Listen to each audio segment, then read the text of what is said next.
Hey, everyone. Welcome to the Locked On Lakers for Tuesday. Brian Kamenetsky, Andy Kamenetsky.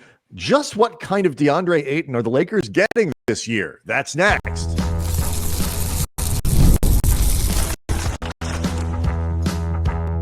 You are Locked On Lakers, your daily Los Angeles Lakers podcast, part of the Locked On Podcast Network, your team every day.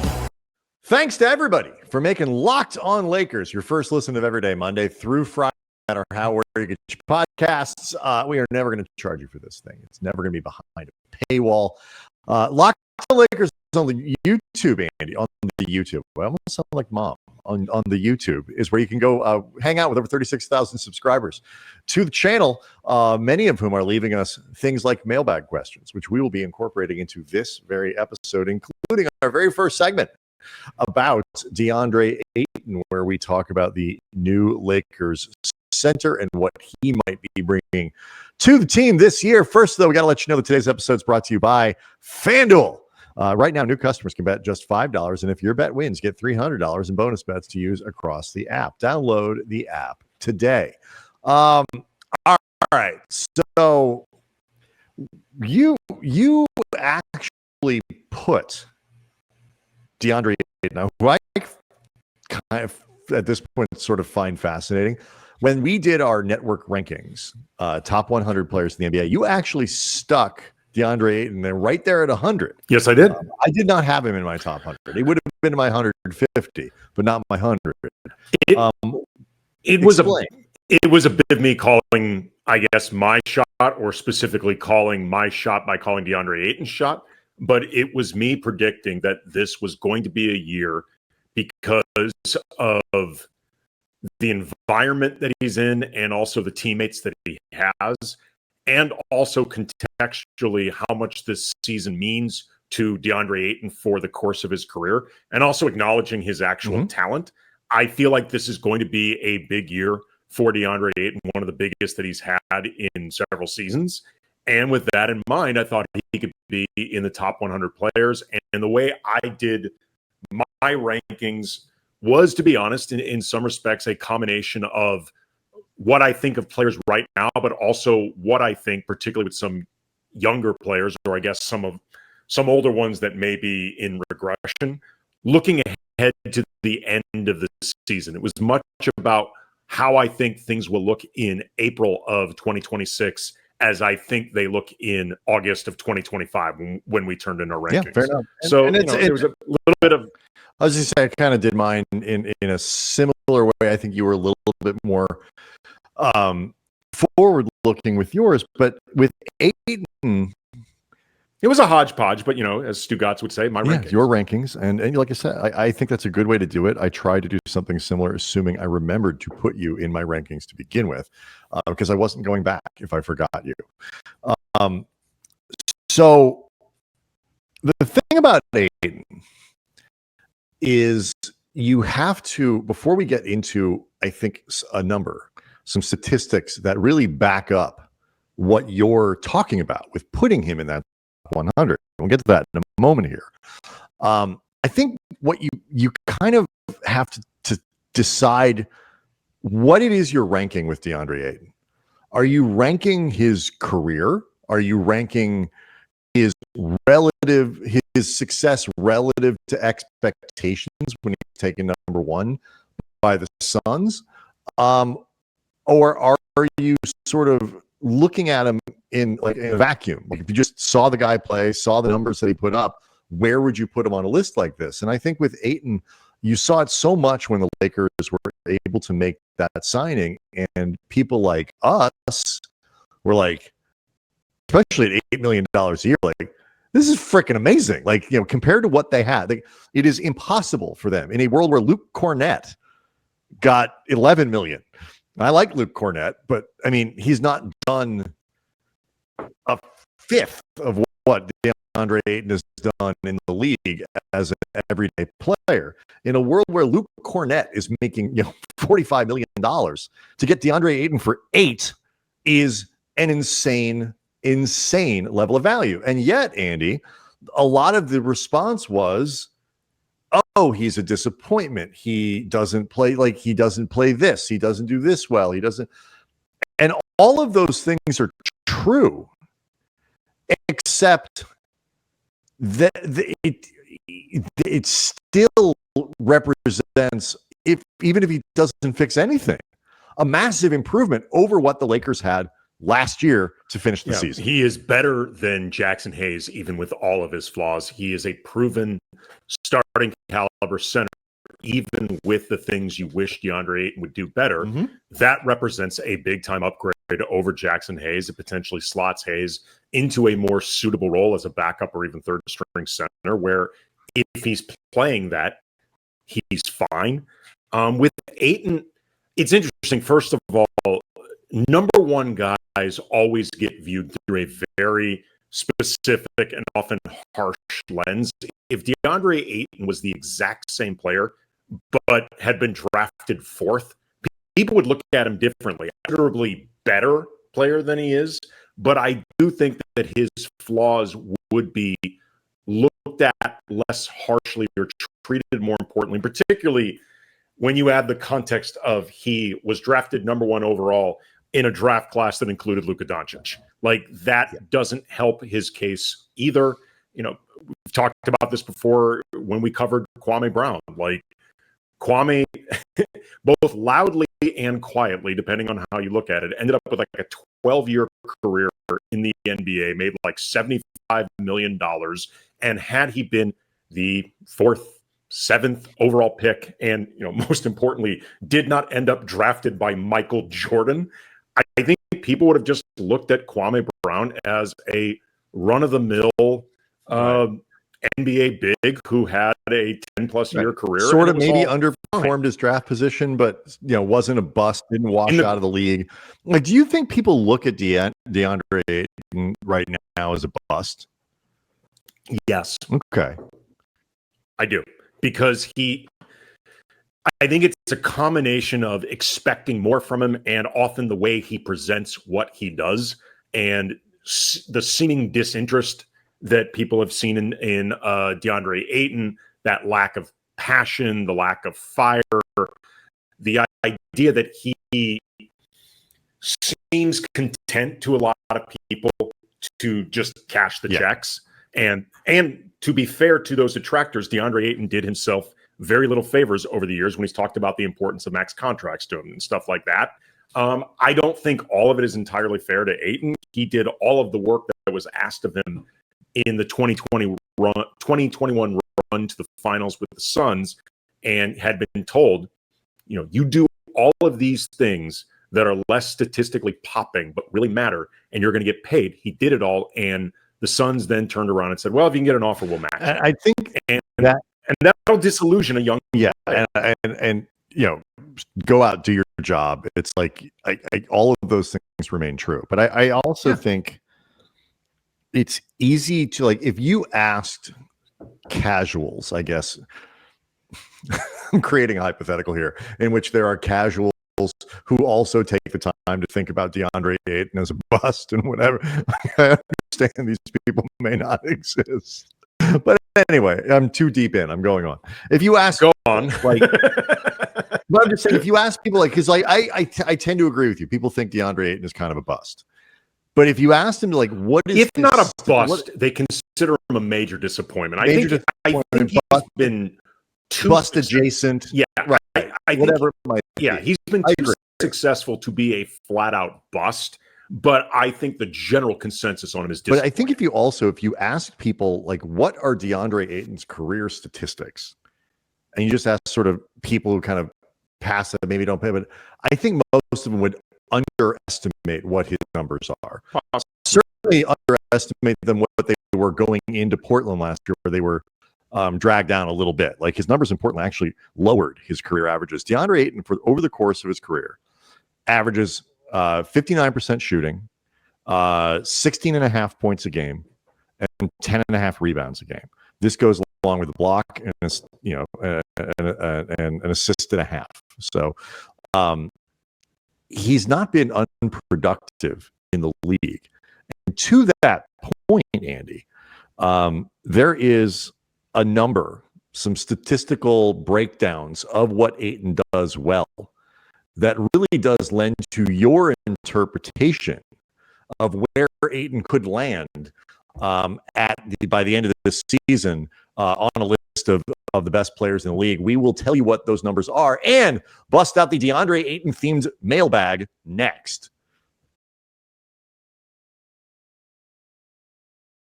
Locked on Lakers is brought to you by 5 Hour Energy Drink. It's time to fuel up, turn it up with 5 Hour Energy Transfusion. Combine the grape, ginger, and lime flavors of your favorite golf drink into a quick, energizing shot. Whether you're sinking birdies or making memories with friends, it is a hole-in-one for your energy game because you never know when that perfect shot is just around the corner. I've said many times the beauty and the addictive quality of golf is that every now and then, a total amateur like me, average on his best day, will hit a shot that a pro could not have done any better. And I know this because I've actually had it happen to me, but you got to be ready and energized for the moment. Golf is about good times with good people and good flavors. Again, grape, ginger, lime of the 5 Hour Energy Transfusion gives you the best part of that clubhouse go-to without either leaving the course or having to chase down the bev cart. And you can amp up the fun even more right now. Just buy, snap, and enter for a chance to win a dream golf trip to any golf tournament in the USA.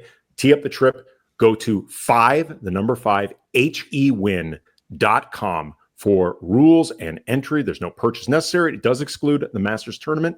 It ends October 31st, 2025.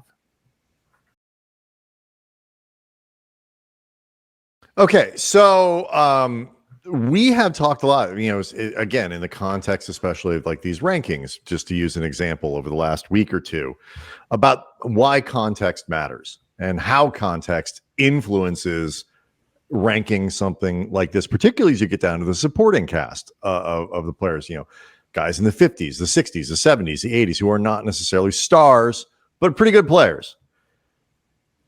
Deandre Ayton was not a top 100 player last year with the Portland Trailblazers. No. I think that is fair. Mm-hmm. But he is not playing with the Portland Trailblazers. He is playing, Andy, with LeBron James and especially Luka Dončić. And as Kevin Pelton at ESPN notes, and other people have with different numbers, players who play with Luka Dončić, centers, they tend to do some really good things. As Pelton pointed out, during Luka Dončić's NBA career, players who have screened for him have an effective field goal percentage of 63% when they end up shooting on that play, the best of any ball handler with at least 500 such plays, according to Genius IQ tracking. Ayton must feed on those opportunities and be a defensive upgrade on incumbent center Jaxson Hayes. We've both expressed our confidence that regardless of the numbers that Pelton and over the course of the show I will cite, that Deandre Ayton is going to be that upgrade over Jaxson just simply because he's better.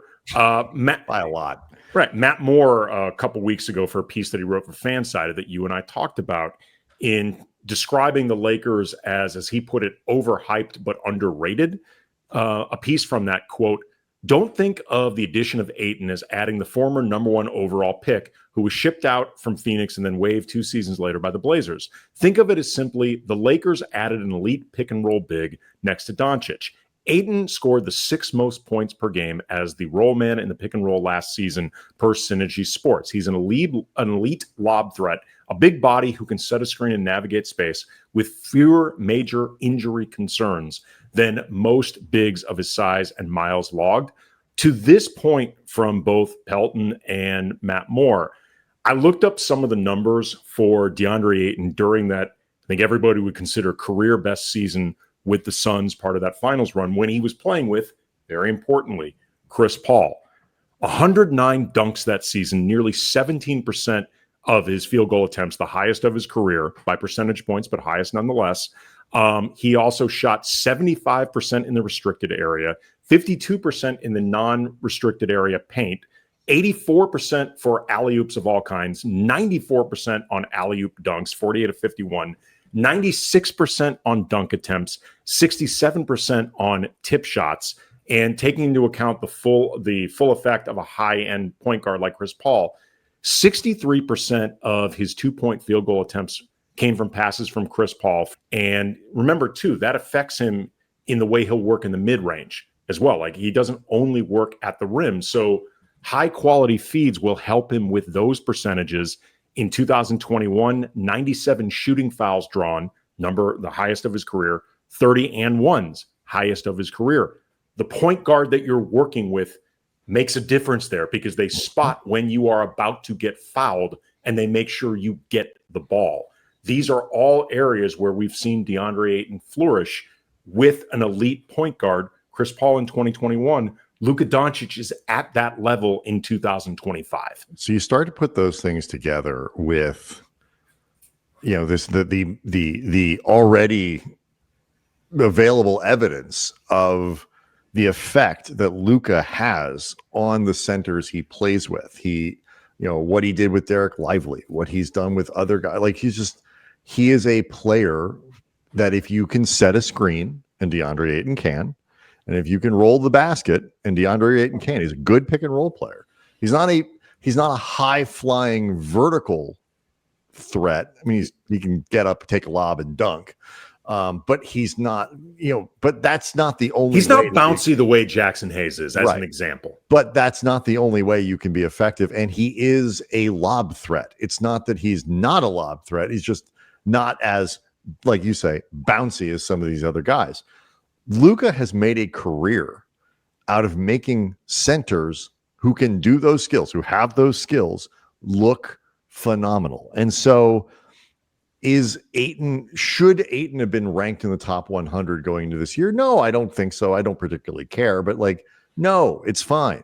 He was 126 for what it's worth, insofar as those who also received votes.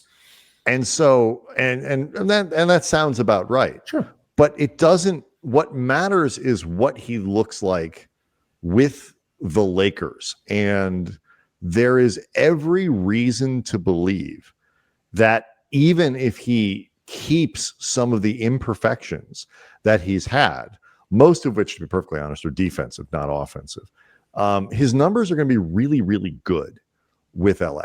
And, that leads to a bunch of other questions, which we'll get here to in a second. But I mean, among all the things that I am both optimistic about and fairly confident, actually think this is not that big a bold a statement, DeAndre Ayton's going to look good for the Lakers. Assuming he can stay healthy, which has been an issue. If he's on the floor, he's going to look good. He's going to put up numbers. He's going to rebound, and he's going to fill an important need offensively. I also think, too, I mean, we've talked about if Ayton fixes nothing that the detractors point to, he will be an upgrade simply because he's better than Jaxson Hayes. Mm-hmm. But I do think that it is possible that he may focus more on those areas of detraction. We talked before about 100%. Right. We talked before about how he did do this stuff in Phoenix, and I mean, there was a lot of reporting that he really did not get rewarded as promised, which checks with the Robert Sarver era with the Suns. Although the Ishbia era that really changed. I know, but the Robert Sarver era that Phoenix actually now kind of look back on with. Where have you gone, Robert Sarver? Words that I never expected to say yet. Say what you want about Ballmer and all the trouble he's gotten with the Clippers. He's not making anybody look back and go, God, I miss Donald Sterling. Not yet, at least. Not yet. Oh, but come on, it's not. I know. And for what it's worth, Matt Ishbia does not seem like as terrible a person as Robert Sarver. No. Just perhaps as terrible an owner as Robert Sarver. And the former matters. Right. The former does matter a lot, particularly when you're talking about someone. Robert Sarver seems like just an awful guy. Yes, it does matter. But coming up, before we get to the mailbag portion of this, I want to bring up one other example of why I think specifically DeAndre Ayton may find some of that motivation and find it specifically with the Lakers. So that's coming up next. Locked on Lakers is brought to you by FanDuel. The NFL season's here. FanDuel is making sure you get in on the kickoffs with a can't-miss offer. Right now, new customers, you bet just $5. If your bet wins, $300 in bonus bets to use across the app. So just pick something super obvious. And I love how FanDuel fits however you want to bet player props, building a same game parlay, maybe even jumping in live as the action unfolds. If you're somebody that just typically has a sense for how things are going to shake out in the fourth quarter, you can get ahead of those results, make every game more exciting, whether you're watching your team, just keeping an eye on that fantasy lineup. So, you ready to play? Download the FanDuel app right now by visiting FanDuel.com to get started. That's FanDuel.com to place your first $5 bet.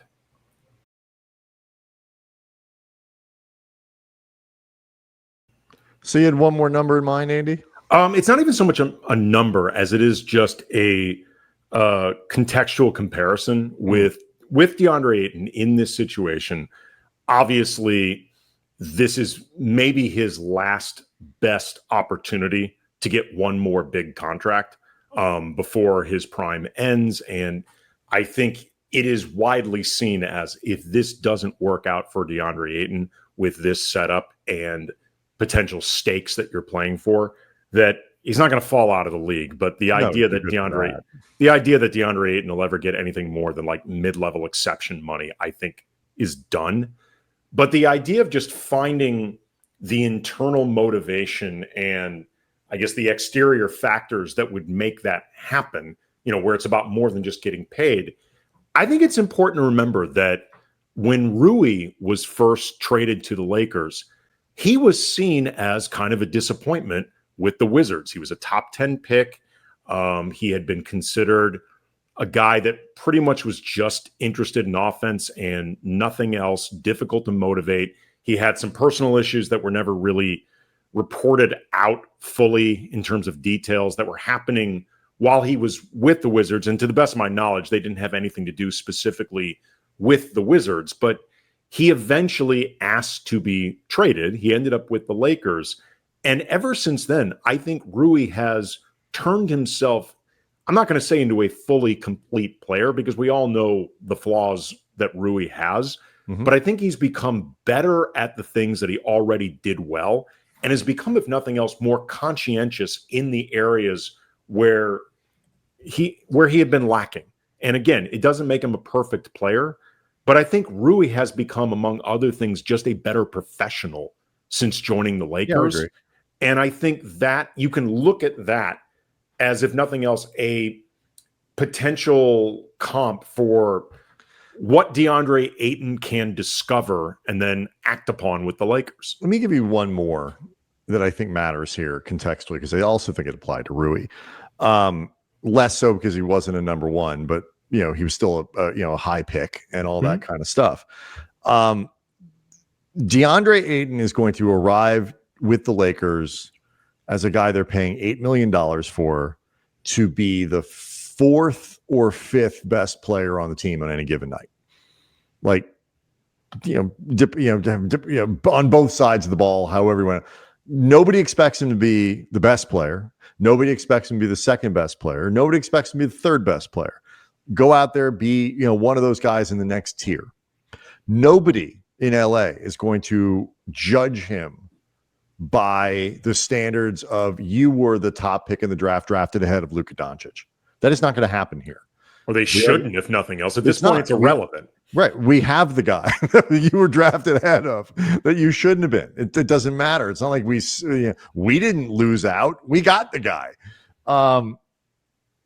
That kind of thing. Because when he was traded to Portland, it was still with this sort of, you're that guy. We're acquiring the somewhat disappointing former number one pick to see if we can, help him reach his potential. And obviously, Portland just kind of fell apart a little bit there and made that environment a challenge. Traditionally a tough place for centers to flourish, man. It sucks, but it's true. And so he comes to Los Angeles with none of that baggage and none of that expectation. And even if he plays really well, he's not going to get a max contract somewhere. Like, what he can do here is recast his career in a way that, okay, you're not a disappointment. You can play in, on good teams with meaningful games and be a dependable part of a playoff rotation and stuff like that, but not have to live up to those expectations. And that the context change, I think, could be very liberating for him That is another reason that I'm optimistic is just it doesn't have to be that guy anymore. Like that moment is no longer. So where do you want to begin with a couple of the mailbag questions that we got regarding Ayton? Well, I think we covered we kind of covered a little bit of like what Joseph Glover talked about with some of the things with Ayton in terms of how he might play. But he does ask a question I think is interesting. Joseph Glover 3992 on YouTube asked the question about like where do the shots come from? He writes salary cap wise as well as roster wise, the dynamics not fully understood. Like who is shooting less so he can take his 20 to 25 shots a game, which translates into who is scoring less. Does LeBron's average drop to 18? Does Reeves drop to 15? There's a lot of on and off court and stuff and all that kind of stuff. But then I think he's off by about a factor of 10 shots in terms of how many shots Ayton would take under the best of circumstances. He's never averaged.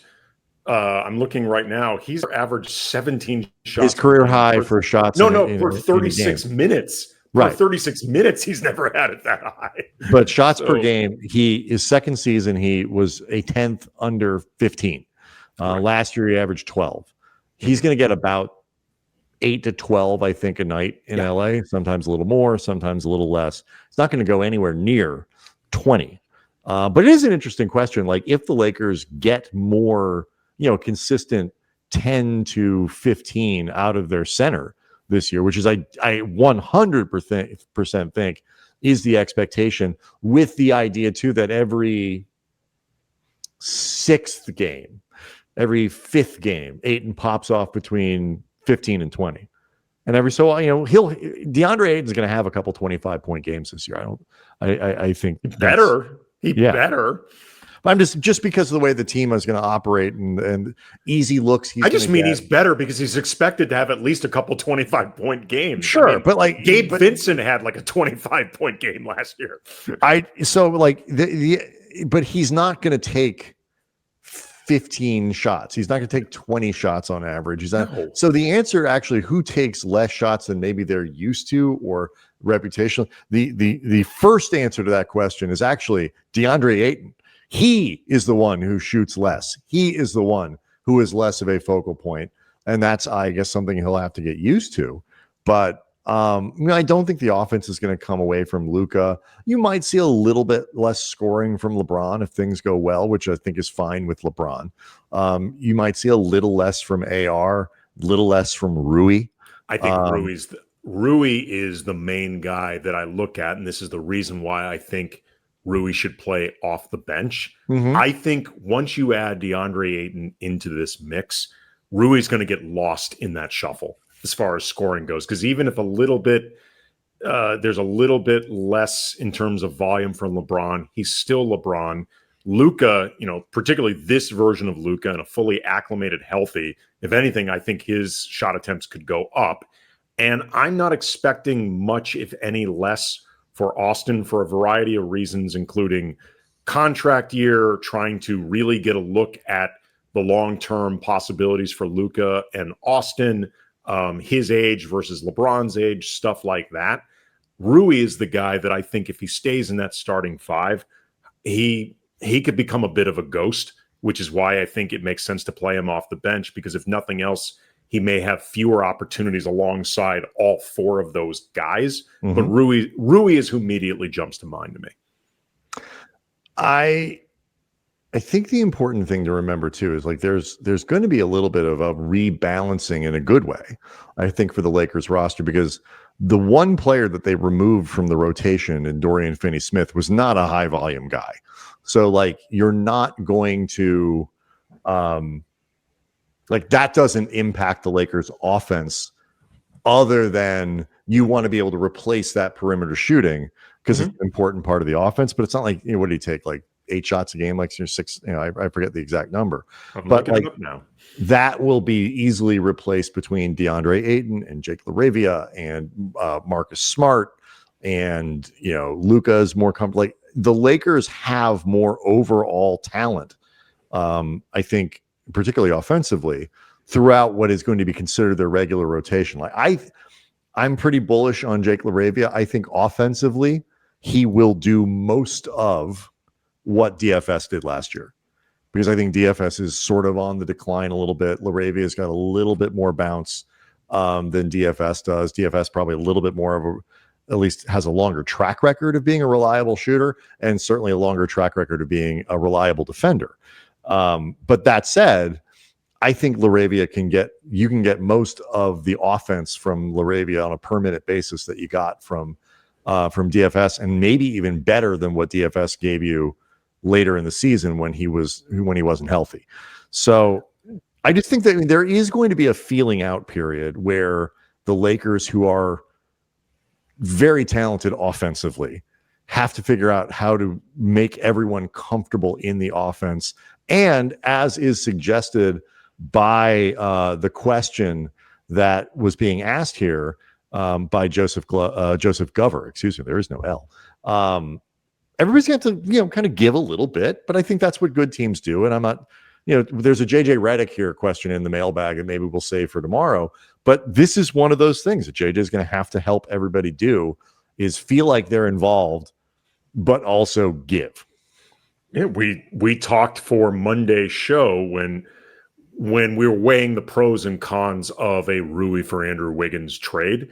One of the things that I brought up is the idea that if, say, Rui was traded, and even if you weren't thinking about it in terms of a traditional sixth man role, like a Jamal Crawford type role, but just sources of bench scoring, where would it come from? Because in the world I was envisioning, Rui would be playing off the bench.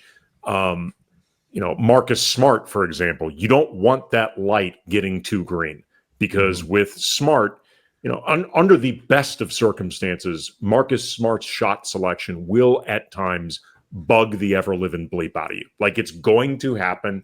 I think the positives can outweigh the negatives, and I think they will, but that's part of the deal. It's similar to, I had been a proponent of potentially looking to add Dylan Brooks in terms of balancing the roster. When it seemed like he could be made available, he eventually was and went to Phoenix. But, Dylan Brooks can offer some stuff on both sides of the ball, but there will be nights when his shot selection is just flat out irresponsible. And that's part of the package. It's going to be that way with Marcus Smart. I mean, that's something that, JJ, the reason I bring this up is it's something that JJ is going to have to figure out the best way to make Marcus Smart feel involved enough without him being too involved, because too involved could be a problem. So we'll get into all that stuff for tomorrow over the course of the rest of the week. Keep sending us questions. Keep sending us comments. We do love to use them in the show, particularly these mailbags, as we get closer to the beginning of training camp, which is not that far away, a couple weeks away. Locked on Lakers on YouTube is where you can hang out with over 36,000 subscribers to the channel. We'll see everyone tomorrow.